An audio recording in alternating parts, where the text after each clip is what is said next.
स्वस्ति श्री गणेशाय नमः।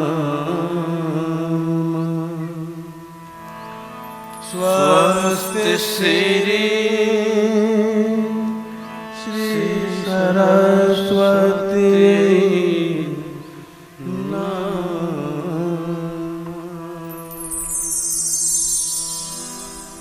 परम मंगल में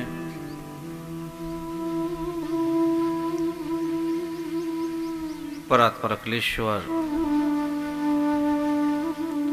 अकारुण करुणा वरुणालय भक्त वांछा कल्पतरु तड़द्युत विनिंदित पीतांबरधारी श्री बालकृष्ण महाप्रभु की श्री वांगमयी प्रतिमूर्ति श्रीमद् भागवत महापुराण भक्ति सत्संग का आज षष्ठम दिवस शुभारंभ हो रहा है। मेरे भाई बहन, कल सायंकालीन बेला में आप चर्चा श्रवण कर रहे थे कि श्री कृष्ण गिरिराज पर्वत को उठाए और कृष्ण का एक विशेष नामकरण हुआ, गिरधारी। गिरि अर्थात पर्वत, धारी अर्थात धारण करने वाले। जो गिरिराज पर्वत को धारण किए उसका नाम गिरिराज धारण हुआ। वैसे व्रज जो क्षेत्र है ना, वो पर्वतीय क्षेत्र नहीं है। वहां सिर्फ एक ही पर्वत है और आश्चर्य इस बात का है कि एक पर्वत भी वहां क्यों है। मैं आपको बड़ी मधुर बात बताऊं, जब राम जी ने सेतु बंधन किया तो हनुमान जी से कहा कि ऐसा पर्वत उठा के लाओ कि बहुत छोटे पत्थरों की आवश्यकता ना हो। तो द्रोणगिरी जो पर्वत था, द्रोणगिरी जाकर के हनुमान जी ने प्रणाम करके कहा, पर्वतराज आप यदि लघु हो जाएं तो मैं आपको उठा सकता हूं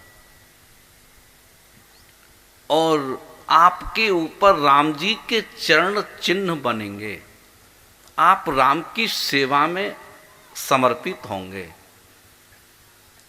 और राम जी आपके ऊपर से चरण चिन्ह बनाकर के वो सागर को पार करेंगे। ऐसा जब विश्वास द्रोणगिरी पर्वत को दिलाया तो द्रोणगिरी ने कहा कि भाई ऐसा है, मैं छोटा हो जाऊंगा, लघु भी हो जाऊंगा, कम वजनदार भी हो जाऊंगा, लेकिन मुझे राम का दर्शन होना चाहिए। ठीक है, जैसा कहा द्रोणगिरी पर्वत हल्के हो गए, लघु हो गए। हनुमान जी ने उठा लिया, चल दिया। जब तीव्र गति से ला रहे थे तो व्रज के बीचों बीच जब हनुमान जी आए तो राम जी ने सूचना प्रेषित कर दी कि हनुमान जी अब किसी पर्वत और पहाड़ की जरूरत है नहीं। तब हनुमान जी ने पर्वतराज द्रोणगिरी से कहा कि आपको अब तो यही रहना पड़ेगा। द्रोणगिरी ने कहा, हनुमान जी आपने तो कहा था कि राम दर्शन होगा, राम का चरण चिन्ह आपके मस्तक पर स्मृति के रूप में विद्यमान रहेगा, लेकिन ये तो बात गलत हो गई ना।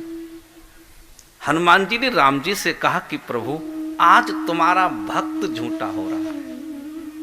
यदि भक्त झूठा हो गया तो भगवान झूठा हो जाएगा। आपको ये वरदान तो पूरा करना पड़ेगा। तब भगवान श्री राम ने कहा, हनुमंत द्रोणगिरी से कह दो कि आने वाले युग द्वापुर में कृष्ण बनकर आऊंगा और इस पर्वत के ऊपर गायों को चरा करके अपने चरण चिन्हों का स्पर्श करूंगा और आपको मैं द्रोणगिरी से कहा कि अपना दर्शन दूंगा, और दर्शन ही नहीं, आपके अंदर प्रवेश करके द्रोणगिरी में अपना नाम आपको प्रदान करूंगा, और कलयुग के जो भक्त होंगे वो आपको मेरे नाम से पूजा किया करेंगे। प्यार से बोलो। ये पर्वत इसलिए व्रज के मध्य में है, और भगवान ने वचन सिद्ध कर दिया गायों को चराकर, वचन सिद्ध किया पर्वत को उठाकर, अपना प्रतिज्ञा सत्य की श्री कृष्ण ने अपना रूप देकर। वल्लभाचार्य जो महाप्रभु थे, जिनकी जन्मभूमि छत्तीसगढ़ है, बड़ा सौभाग्य हम सबको है, चंपारण में वल्लभाचार्य जी का प्रागट्य हुआ था। वैसे ये बेसिकली इनके जो मदर फादर थे ये मद्रास के रहने वाले थे, साउथ के, लेकिन इनका जन्म चंपारण की पावन भूमि पर हुआ था। और वल्लभाचार्य ने श्री कृष्ण को अपना इष्ट देव माना, लेकिन कौन से कृष्ण की लीला को इष्ट माना, कौन से स्वरूप को इष्ट माना वल्लभाचार्य ने? वल्लभाचार्य ने उस रूप को इष्ट माना जिस रूप में श्री कृष्ण पर्वत को उठाए थे, जिस रूप में कृष्ण पर्वत उठाए थे, श्री ठाकुर जी को उस रूप में अपना भगवान स्वीकार किया। आचार्य सुखदेव कहते हैं, ब्रजवासियों की प्राण रक्षा के लिए भगवान ने पर्वत को ही उठा लिया।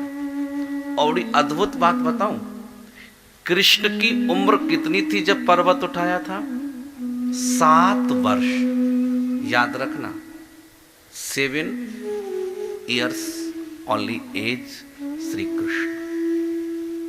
और पर्वत का आकार कितना बड़ा था? पर्वत का आकार कितना बड़ा था? बोले 7 कोश। 7 कोश लगभग 21 किलोमीटर। और कृष्ण ने कितने दिनों तक उठा के रखा था? बोलो, 7 दिनों तक। ये बड़ी मधुर बात बता रहा हूं आपको मैं।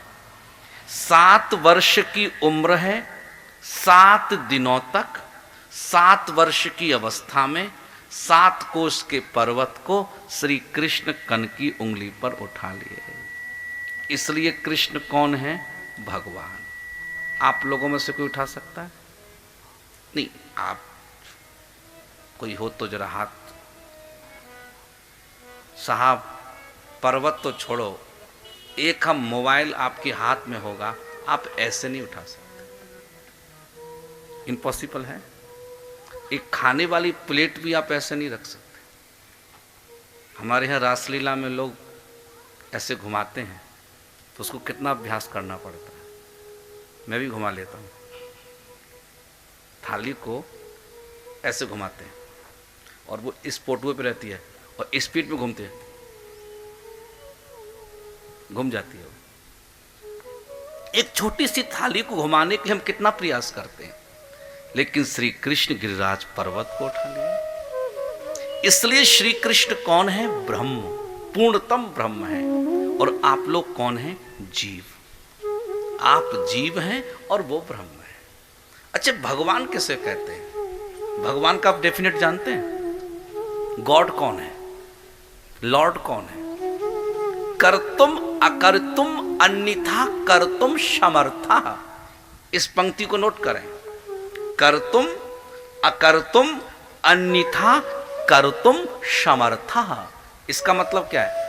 कि जो अकर्तुम को कर्तुम बना दे, अकर्तुम को कर्तुम बना दे, असंभव को संभव बना दे, इम्पॉसिबल को पॉसिबल बना दे, उसका नाम परमात्मा श्री कृष्ण है। प्यार से बोलो, समझ में आ गया ना? आप पर्वत नहीं उठा सकते, लेकिन कृष्ण उठाते हैं, इसलिए वो भगवान है। और आप नहीं उठा सकते, इसलिए आप इंसान हैं। प्यार से बोलो। आचार्य सुखदेव ने कहा कि भगवान ने जब पर्वत उठाया तो ब्रजवासियों से भी कहा कि आप लोग भी जरा मुझे लाठी का सहारा दीजिए। देखिए कितनी सुंदर संदेश भगवान दे रहे हैं, कितना सुंदर संदेश भगवान दे रहे हैं। भगवान चाहते तो पर्वत अकेले उठा सकते थे, उठा ही रहे थे, लेकिन ब्रजवासियों से भी कहा कि आप लोग भी लाठी का सहारा दीजिए। कितना बड़ा एक संदेश है हम लोगों के लिए। कृष्ण ये कहना चाहते हैं कि जिस काम को करने में आप पूर्ण सक्षम हो, फिर भी आप परिवार के लोगों से बोलिए भैया आप लोग भी सहयोग दीजिए। आप अपने पड़ोसियों को बोलिएगा भाई आप लोग भी मेरी हेल्प कीजिए। गांव वालों को बोलिए भाई आप भी थोड़ा सहयोग कीजिए।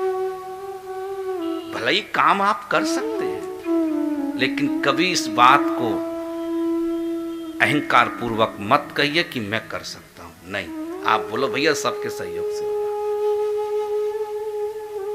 हनुमान जी जब सीता जी का पता लगाने गए तो बंदरों से, सारे सेनापति से क्या कहा था हनुमान जी ने? ये कहा था कि तुम जब तक मैं लौटकर पता लगा करके नहीं आऊं तब तक आप समुद्र किनारे बैठे रहना, बैठे रहना, जाना मत। क्यों? भाई हनुमान जी कह सकते थे कि मैं अकेला जा रहा हूं, पता लगा के आऊंगा, मैं राम जी के पास पहुंचूंगा, आपको पता चल जाएगा।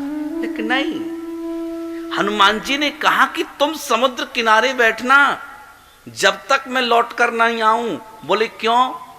कि राम जी को सीता जी का पता लगाने का समाचार मैं अकेला नहीं दूंगा, हम सब मिलकर कहेंगे कि हमने मां सीता का पता लगा लिया। बोले क्यों? यदि मैं अकेला गया तो राम जी का मुझे आशीर्वाद मिलेगा, और हम सब मिलकर गए तो सबको आशीर्वाद मिलेगा। इसलिए मैं आपसे कहूं, भगवान का काम कभी अकेले मत करना, सबको लेकर करो। भले ही पैसा खर्च आप करो, लेकिन सबसे कहो भैया आप। एक बात और बताऊं, पूरा काम दूसरे के भरोसे मत करना। ना ना ना ना, ये भी नोट कर लेना मेरी बात। यदि किसी को ये पता लग गया कि मेरे भरोसे ही है, फिर गड़बड़। मैं आपको एक बिहेवियर जो रूल है ना, वो आपको साझा कर रहा हूं। जिंदगी में तभी करना कि जब खुद की पूर्ण ताकत हो, और दूसरी ताकत लोगों से अपील करके करना कि आपको मेरे साथ खड़े होना है। प्यार से बोलो। भगवान ने जब पर्वत उठाया, ब्रजवासियों को ऐसा लगने लगा कि पर्वत तो हमने उठाया है। आपको बड़ी मजे की बात बता रहा हूं, ये आपकी लाइफ में बड़ा परिवर्तन ला सकता है ये कथा, और जो मेरा कहने का और समझाने का तरीका है वो आपको जरूर चेंज करेगा। ब्रजवासियों को लगा कि पर्वत तो हमने उठाया है, तो कृष्ण से कहा कि प्लीज आप भोजन कर लें। आपको तो 5 दिन हो गए, आपने कुछ खाया नहीं है, आप भोजन कर लें। भगवान ने देखो कहा, देखो मुझे भूख नहीं है, मैं ठीक हूं। ब्रजवासी ने कहा नहीं नहीं तुम भोजन करो, आप स्वल्पाहार करें प्लीज, चले चले चले। ब्रजवासी फिर कृष्ण से क्या बोले? कृष्ण एक बात कहूं? बोले हाँ। तुम्हारी तो नन्ही सी उंगली लग रही है, और ब्रजवासी कहते हैं हमारी तो लंबी लंबी लाठी लग रही है। भगवान श्री कृष्ण ने कहा, अरे इन ब्रजवासियों को तो लाठियों का अभिमान हो गया। अरे दादा, लाठियों का अभिमान है? कृष्ण कहते हैं अभिमान तो मैं किसी का रहने ही नहीं देता। जीवन में स्वाभिमान होना चाहिए, लेकिन जीवन में अभिमान नहीं होना चाहिए। स्वाभिमान हो बहुत सुंदर बात है, लेकिन अभिमान ना दादा। अभिमान तो बड़े बड़े पदों पर बैठने वाले लोगों का नहीं होता, उनको भी 5 साल के बाद उतरना पड़ता है लोकतंत्र में। प्यार से बोलो। ब्रजवासियों ने कहा श्री कृष्ण आप भोजन ग्रहण कीजिएगा। अब कृष्ण ने कहा ठीक है, आप ऐसा कह ही रहे हैं तो ठीक है, आप लोग जरा संभालिएगा, मैं थोड़ा सा चाय पुआ का नाश्ता करके आता हूं। इतना कहकर के श्री कृष्ण ने अपनी उंगली को आधा इंची नीचे ही किया था कि पर्वत तो हिलने लगा, लाठी तो चट चट टूटने लगी, ब्रजवासी चिल्लाने लगे, कृष्ण त्राहि माम, गोविंद पाहि माम, आप रक्षा करो श्री कृष्ण। और भगवान ने पुनः अपनी उंगली को लगा दिया, फिर पर्वत को रोक दिया भगवान ने। और जब 7 दिन पूरे हो गए तो श्री कृष्ण ने सभी ब्रजवासियों से कहा कि आप सब बाहर निकल जाओ और पर्वत को अब नीचे रखा जाएगा। भगवान ने सबको बाहर निकाला, पर्वत रख दिया, सब ब्रजवासी कृष्ण के चरणों में गिर पड़े। अरे कृष्ण, लाला, गोविंद, हम तो समझ गए कि तू तो भगवान है, कृष्ण तू तो परमात्मा है। कृष्ण मन ही मन बोले, यदि खुद के लोगों को भगवान दिखने लग जाऊंगा तो फिर तो मैं लीला ही नहीं कर पाऊंगा। खुद के लोगों को, अपने लोगों को भगवान कृष्ण का मैं कैसे भगवान हूं भाई? बोले अरे आपने इतना बड़ा पर्वत उठाया, आप भगवान नहीं तो फिर कौन हो? तब श्री कृष्ण ने कहा कि पर्वत को मैंने नहीं उठाया। हैं? आपने नहीं उठाया ना, तो फिर किसने उठाया? तो कृष्ण कहने लगे, चुमा खन को बड़ी बड़ो, गोपन की सहा, श्री राधे जो की कृपा सो, मैंने गिरवर लियो उठा। श्री राधे जो की कृपा सो, मैंने गिरवर लियो उठा। कृष्ण कहते हैं ब्रजवासियों, कछु माखन को बल बड़े हो, कछु तो मेरी मैया ने मुझे माखन खवाई दी। कृष्ण ब्रज भाषा में बोल रहे हैं इस पंक्ति को, कछु माखन को बल बड़े हो, कछु गोपन की सहाय। कछु तो मेरी मैया ने मुझे माखन खवाई दियो ब्रजवासियों, और कछु आप लोगों ने लाठिन को सहारा लगाए दियो, और कछु प्रिया राधा की कृपा हो गई, जासो मैंने पर्वत को उठा लियो। ब्रजवासी बोले लाला, हम तभी तो कह रहे तेने पर्वत कैसे उठा लिया, हमें तो आज पता चला कृष्ण तेने कुछ नहीं किया। प्यार से बोलो। भगवान मुस्कुरा कर के बोले आप सही समझे, मैंने कुछ नहीं किया। प्यार से बोलो। एक बात आपसे कहूं, जो सब कुछ करने के बाद अभिमान नहीं पालता वो सिर्फ भगवान है। भगवान ने आपको कितना सुंदर शरीर दिया है, स्वास्थ्य दिया है, ये संसार हमें सुंदर देखने के लिए अवसर दिया है, सूर्य दिया है, चंद्रमा दिया है, जल दिया है, पृथ्वी दी है। कभी आपको आकर के अहंकार में भगवान ने कहा ये सब मैंने किया है? और तुम किसी को एक गिलास पानी भी पिला दो तो अहंकार में देते हो, एक दिन का भोजन खिलाओगे तो भी कहोगे हमने खिलाया था। जो भगवान हमें सब कुछ दे रहा है वो कभी अहंकार नहीं कर रहा, तो हम लोग कौन है भाई? कबीर कहते हैं, कबीर की वाणी, जब मैं था तब हरि नहीं, अब हरि है मैं नाही, सब अंधियारा मिट गया जब दीपक देखा मां। मैं शब्द का मतलब समझते हैं? हर बात में मैं नहीं, हम करना चाहिए। हम लोग, हम सब मिलकर इसको किए, नहीं मैंने किया। कबीर कहते मैं, जब मेरे अंदर मैं रूपी अहंकार था तब हरि नहीं था। तो आप पूछेंगे महाराज क्या हृदय में वो हरि रहता नहीं है क्या? रहता है, हरि रहता है। लेकिन जैसे बदली के आने पर सूर दिखाई नहीं पड़ता, बदली के छा जाने से शूर दिखाई नहीं पड़ता, ऐसी अहंकार के हो जाने से अंदर बैठा हुआ परमात्मा दिखाई नहीं पड़ता। जब मैं था तब हरि नहीं, अब हरि है मैं नहीं। अब मेरे अंदर श्री हरि हैं तो अब अहंकार नहीं है। ये सब कैसे संभव हुआ? ये संभव कैसे हुआ? जब मैंने सतगुरु दीपक की तरफ जाकर के देखा तो मेरे अज्ञान और अहंकार का अंधकार ही मिट गया। प्यार से बोलो। कबीर जैसा महापुरुष, कबीर की विचारधारा हमको जीने का सुंदर अवसर देती है। और कबीर की विचारधारा वही नहीं माने जो कबीर पंथी। कबीर कोई पंथ में बंधे हुए लोग नहीं थे, ये तो एक फिलॉसफी है। मैं कबीर को फिलॉसफी कहता हूं। कबीर हमारे लिए दर्शन है, मनुष्य मात्र के लिए दर्शन है। वो हमको जीने की ताकत कबीर देते हैं। कबीर जब बनारस में रहते थे तो रास्ते में जब गंगा नहाकर जा रहे थे उन पर एक व्यक्ति थूक दिया। वो फिर गंगा नहाने गए, फिर आए तो फिर थूक दिया, फिर नहाने गए, फिर आए तो फिर थूक दिया। कबीर ने कुछ प्रत्युत्तर में नहीं बोला। वो थूकता रहा, वो नहाने जाते रहे, थूकता रहा, वो जाते रहे।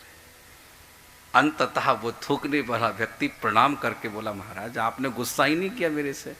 बोले नहीं। आपने क्रोध नहीं किया? बोले नहीं। आपको कोई उत्तेजना नहीं हुई मुझे देखकर? बोले नहीं। बोले क्यों? बोले मैं तो गोविंद की कृपा समझ रहा था, राम की कृपा समझ रहा था कि जितनी बार तूने थूका उतनी बार मुझे गंगा स्नान का पुण्य प्राप्त हुआ, और मैं तुझे प्रणाम करता हूं, तेरे कारण आज मैं 108 बार गंगा स्नान कर लिया। हम उस संस्कृति के रहने वाले लोग हैं साहब, हम इन परंपराओं में जीने वाले लोग हैं। यहां कहां है क्रोध? जिसने क्रोध को पी लिया जीवन में वही तो शिव है, वही तो कबीर है। क्रोध क्या है? विष ही तो क्रोध है, विष ही तो क्रोध है। कबीर कहते मैं तो प्रसन्न हूं, बोले तुझे मैं प्रणाम करता हूं कि तेरे कारण मुझे गंगा स्नान का 108 बार का पुण्य प्राप्त हुआ है। यदि आप ऐसी विचारधारा रखोगे ना तो संसार में जीने का अलग आनंद होगा। प्यार से बोलो।